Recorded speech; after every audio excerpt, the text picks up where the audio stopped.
ஞானமயம் நேயர்கள் அனைவருக்கும் நமஸ்காரம், வணக்கம். ஆலயம் அறிவோம் வழங்குவது சித்ரா நாகராஜன். பண்ணும் பரதமும் கல்வியும் தீஞ்சொல் பல பனவுலும் யான் எண்ணும் பொழுது எழுதி எய்த நல்காய் எழுதாமறையும் விண்ணும் புவியும் புனலும் கனலும் வெங்காலும் அன்பர் கண்ணும் கருத்தும் நிறைந்தாய் சகலகலாவல்லியே. ஸ்ரீ குமரகுருபர சுவாமிகள் அடி போற்றி. ஆலயம் அறிவோம் தொடரில் இன்று நமது யாத்திரையில் இடம்பெறுவது தமிழ்நாட்டில் திருவாரூர் மாவட்டத்தில் மயிலாடுதுறையிலிருந்து திருவாரூர் செல்லும் பாதையில் பூந்தோட்டம் என்னும் ஊரிலிருந்து சுமார் 1/2 கிலோமீட்டர் தூரத்தில் அமைந்துள்ள கூத்தனூர் என்னும் திருத்தலம் ஆகும். தமிழ்நாட்டில் சரஸ்வதி தேவிக்கு என்று அமைந்த ஒரே திருத்தலமாக இது திகழ்கிறது. இந்த ஆலயத்தில் சரஸ்வதி தேவி 4 திருக்கரங்களுடன் தாமரை மலரில் பத்மாசனத்தில் வெண்மையான ஆடை அணிந்து அமர்ந்த கோலத்தில் காட்சி அளிக்கிறாள். அவளது இடது கரத்தின் கீழ் ஒரு புத்தகமும் வலது கீழ் கரத்தில் முத்திரையும் சின்முத்திரையும் திகழ்கிறது. வலது மேல்கரத்தில் அட்சர மாலையும் இடது மேல்கரத்தில் அமிர்த கலசமும் திகழ்கிறது. புன்னகையுடன் கூடிய திருமுகமும் கருணை பொழியும் விழிகளும் பக்தர்களை பரவசப்படுத்துகிறது. அவளது 3வது கண் ஞான தீட்சையை அளிக்கிறது. பலிபீடத்தின் முன்னே அன்னம் அமைந்துள்ளது. கோவிலில் ஒரு பிரகாரமே உள்ளது. தென்மேற்கு பகுதியில் நர்தன விநாயகர் காட்சி தருகிறார். இவர் ஸ்வயம்பு விநாயகர் ஆவார்.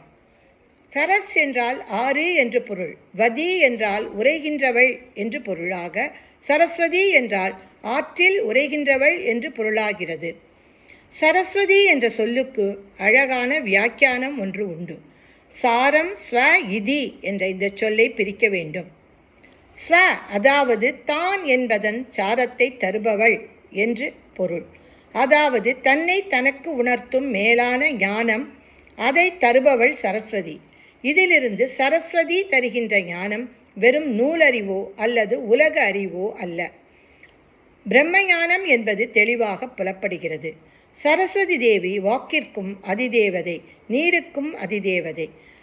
ரிக்வேதம் சரஸ்வதி தேவியை நதிகளுள் சிறந்தவள், தேவதைகளுள் சிறந்தவள், அன்னைகளுள் சிறந்தவள் என்று புகழ்ந்து துதிக்கிறது. இக்கோவில் எழுந்ததை பற்றிய சுவையான வரலாறு ஒன்று உண்டு.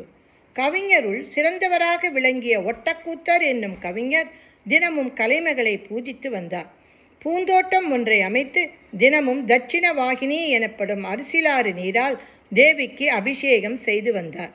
அதனால் மகிழ்ந்த சரஸ்வதி தன் தாம்பூலத்தை ஒட்டக்கூத்தருக்கு அருள அவர் பெரும் கவிஞர் ஆனார்.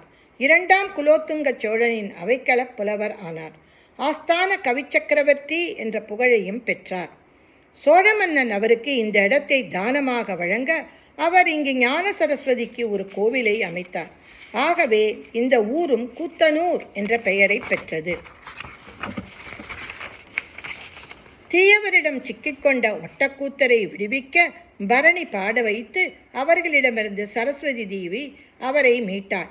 தன் நன்றியை தெரிவிக்கும் விதமாக ஆற்றங்கரை சொற்கிழத்தி வாழியவே என்று கூத்தர் பாடினார்.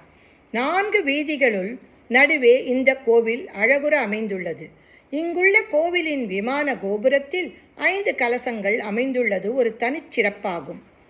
இதே சரஸ்வதி கவிச்சக்கரவர்த்தி கம்பரை காப்பாற்ற கிழங்கு விற்கும் பெண்மணியாகவும் மோர் விற்கும் பெண்மணியாகவும் வந்தாள் என்று வரலாறு கூறுகிறது. இன்னொரு சுவையான வரலாறும் உண்டு. குடந்தையைச் சேர்ந்த சாரங்கபாணி தீட்சிதரின் மகன் புருஷோத்தமன் என்பவன் பிறவியிலிருந்தே பேசும் திறன் அற்றவனாக இருந்தான். இதனால் வருந்திய சாரங்கபாணி தீட்சிதர் இங்கு புருஷோத்தமனை அனுப்ப அவன் தினமும் சரஸ்வதி தேவியை வழிபடலானான். அவனது பக்தியை மெச்சிய சரஸ்வதி அவனுக்கு அருள் பாலிக்க அவன் பேசத் தொடங்கியதோடு சிறந்த அறிவாளியாக விளங்கினான். இதை ஒரு கல்வெட்டு தெரிவிக்கிறது. புருஷோத்தம பாரதி என்றும் அழைக்கப்படலானார். இந்த கோவிலில் நவராத்திரி தினங்கள் கோலாகலமாக கொண்டாடப்படுகிறது. விஜயதசமி அன்று ஏராளமான மக்கள் கூடி சிறப்பான வழிபாடு செய்வது வழக்கம். பள்ளியில்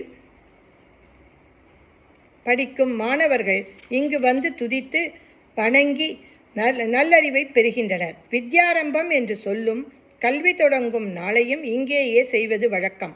கோவிலின் வெளியில் உள்ள கடைகளில் பூஜா திரவியங்களுடன் நோட்டு புத்தகங்கள், பேனா, பென்சில் ஆகியவும் விற்பனை செய்யப்படுகிறது.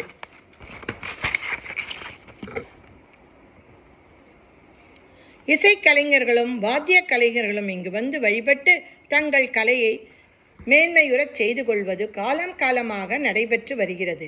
பௌர்ணமி மற்றும் மூல நட்சத்திர தினங்களில் பக்தர்கள் திரளாக இங்கு கூடுவது வழக்கம்.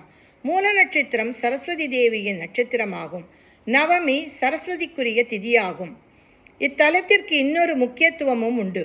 இங்கு கோவில் 10 கூத்தனூரில் ஆரம்பித்து ருத்ரகங்கை வரையிலான சுமார் 2.5 கிலோமீட்டர் உள்ள அரசலாற்றுக்கரையில் பித்ரு தர்ப்பணம் செய்வது சிறப்பாக கருதப்படுகிறது. காலம் காலமாக ஆயிரக்கணக்கான பக்தர்களுக்கு அருள் பாலித்து மெய்யறிவை அருளும் ஸ்ரீ ஞான சரஸ்வதி தேவி அனைவருக்கும் சர்வ மங்களத்தை தர ஞானமயம் சார்பில் பிரார்த்திக்கிறோம். நன்றி, வணக்கம்.